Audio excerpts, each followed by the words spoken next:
Selamat malam Ibu-ibu KWJ Maranatha yang dikasihi Tuhan Yesus Kristus. Mari kita bersama-sama meluangkan waktu sejenak untuk mendengarkan firman Tuhan melalui saat teduh pada malam hari ini. Sebelumnya mari kita berdoa, mohon tuntunan Roh Kudus. Mari kita berdoa. Bapa di surga, kami bersyukur pada malam hari ini. Kami mendapatkan kesempatan untuk merenungkan firman-Mu. Kami mohon Roh Kudus-Mu menuntun kami, membuka hati kami, sehingga kami dapat mengerti apa yang menjadi kehendak-Mu melalui firman-Mu yang akan kami pelajari pada malam hari ini. Di dalam nama Tuhan kami Yesus Kristus, doa ini kami mohon. Amin. Tema saat teduh malam hari ini adalah iman autentik. Iman yang autentik. Kata autentik dalam Kamus Bahasa Indonesia artinya adalah dapat dipercaya, asli, tulen, dan sah. Dan kata iman dalam Kamus Bahasa Indonesia adalah kepercayaan. Kepercayaan kepada Allah, ketetapan hati, keteguhan batin, dan keseimbangan batin. Jadi iman autentik adalah iman yang menyerahkan eksistensinya secara penuh atau menggantungkan diri secara penuh kepada Allah. Tetapi penyerahan diri semacam ini tidak berarti seseorang tidak melakukan apa-apa dalam hidupnya dan menunggu Allah berfirman secara langsung kepadanya.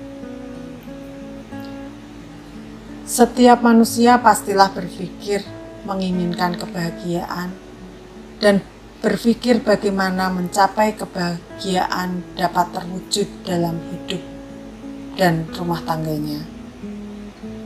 Ukuran kebahagiaan dalam rumah tangga sering identik dengan jika saya sudah memiliki suami atau istri, anak, memiliki mobil, memiliki usaha, jabatan, dan lain-lain. Namun menjadi pertanyaan, apakah kita telah memilikinya semua itu pasti bahagia? Belum tentu dan belum pasti bahagia. Kenapa? Karena kebahagiaan bukanlah sikap yang berporos pada diri sendiri dalam arti tercukupi kebutuhan atau sampai apa yang diinginkan. Tetapi bagaimana kita menggunakan apa yang ada pada diri kita menjadi kebahagiaan bagi orang lain. Untuk itu mari kita melihat bagaimana standar kebahagiaan menurut Tuhan Yesus. Soal mengikuti Yesus tidak dapat ditentukan oleh sederet aturan. Hidup beriman kepada Yesus lebih merupakan suatu kualitas kehidupan yang sulit untuk diukur, tetapi dapat digambarkan paling baik dengan kata indah. Firman Tuhan di dalam Matius 5 ayat 3-10 merangkum keindahan yang dimaksud. Demikian firman Tuhan. Berbahagialah orang yang miskin di hadapan Allah, karena merekalah yang empunya kerajaan surga. Berbahagialah orang yang berduka, karena mereka akan dihibur. Berbahagialah orang yang lemah lembut, karena mereka akan memiliki bumi. Berbahagialah orang yang lapar, dan haus akan kebenaran, karena mereka akan dipuaskan. Berbahagialah orang yang murah hati, karena mereka akan beroleh kemurahan. Berbahagialah orang yang suci hatinya, karena mereka akan melihat Allah. Berbahagialah orang yang membawa damai, karena mereka akan disebut anak-anak Allah. Berbahagialah orang yang dianiaya oleh kebenaran, karena merekalah yang mempunyai kerajaan surga. Demikianlah sabda Tuhan. Syukur kepada Allah. Orang yang hidupnya didiami roh Allah dan bergantung padanya akan bersikap rendah hati dan tidak menonjolkan diri. Mereka mudah tersentuh oleh penderitaan orang lain. Mereka lemah lembut dan baik hati. Mereka mendambakan kebajikan bagi diri sendiri dan juga orang lain. Mereka berbelas kasihan kepada orang-orang yang bergumul dan gagal. Mereka mengasihi Yesus dengan sepenuh hati. Mereka mencintai kedamaian dan meninggalkan jejak yang membawa damai. Mereka tetap berlaku baik kepada pihak-pihak yang menyalahgunakan kebaikan mereka dan membalas kejahatan dengan kebaikan. Mereka diberkati dan juga berarti berbahagia sepenuhnya. Hidup seperti itu menarik perhatian orang lain dan akan dimiliki oleh setiap orang yang datang kepada Yesus dan meminta kepadanya. Agar mampu menangkap apa yang baik dalam diri kita, hati yang jernih, roh tinggal dalam hati dan membimbing kita. Kita perlu meluangkan waktu untuk hati dan pikiran kita. Dalam Injil Yesus mengajak para murid menyingkir dari orang banyak. Yesus mengajak mereka menyingkir dari orang banyak supaya para murid memiliki hati yang tenang dan berpikir dengan tenang. Memberi waktu untuk hati supaya mendengar bisikan roh. Gunakan untuk mengurus pikiran dan hati dibandingkan mengurus penampilan fisik kita. Adakah waktu khusus yang kita sediakan untuk berdoa? Adakah waktu untuk membaca majalah-majalah rohani? Yesus mengajak kita untuk memperdalam iman kita dengan menyediakan waktu khusus untuk memperhatikan pikiran dan hati kita daripada memperhatikan penampilan dan dandanan kita. Ibu-ibu yang terkasih dalam Tuhan Yesus Kristus, ciri-ciri kehidupan orang Kristen yang otentik bisa digambarkan sebagai berikut. Pertama, seseorang yang memiliki iman otentik adalah seseorang yang melakukan pemeriksaan terhadap imannya. Seseorang yang memiliki iman yang sejati, sekalipun kecil, lemah dan redup, api imannya tidak akan mati. Itu bukti otentik ada iman yang sejati. Selalu menguji diri sendiri, menyelidiki hati sendiri. Apakah kita punya iman? Apakah Kristus tinggal di hati kita atau tidak? Yang kedua, iman yang otentik akan menghasilkan satu perasaan paradoks.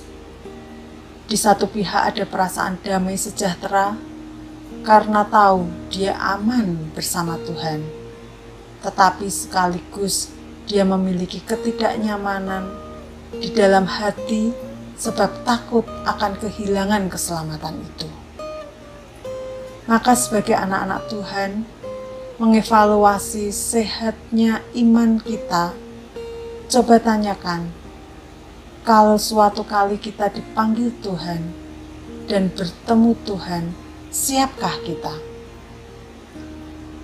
Kalau kita memiliki iman yang sehat, hari demi hari, waktu kita berjalan terlalu cepat akan berlalu.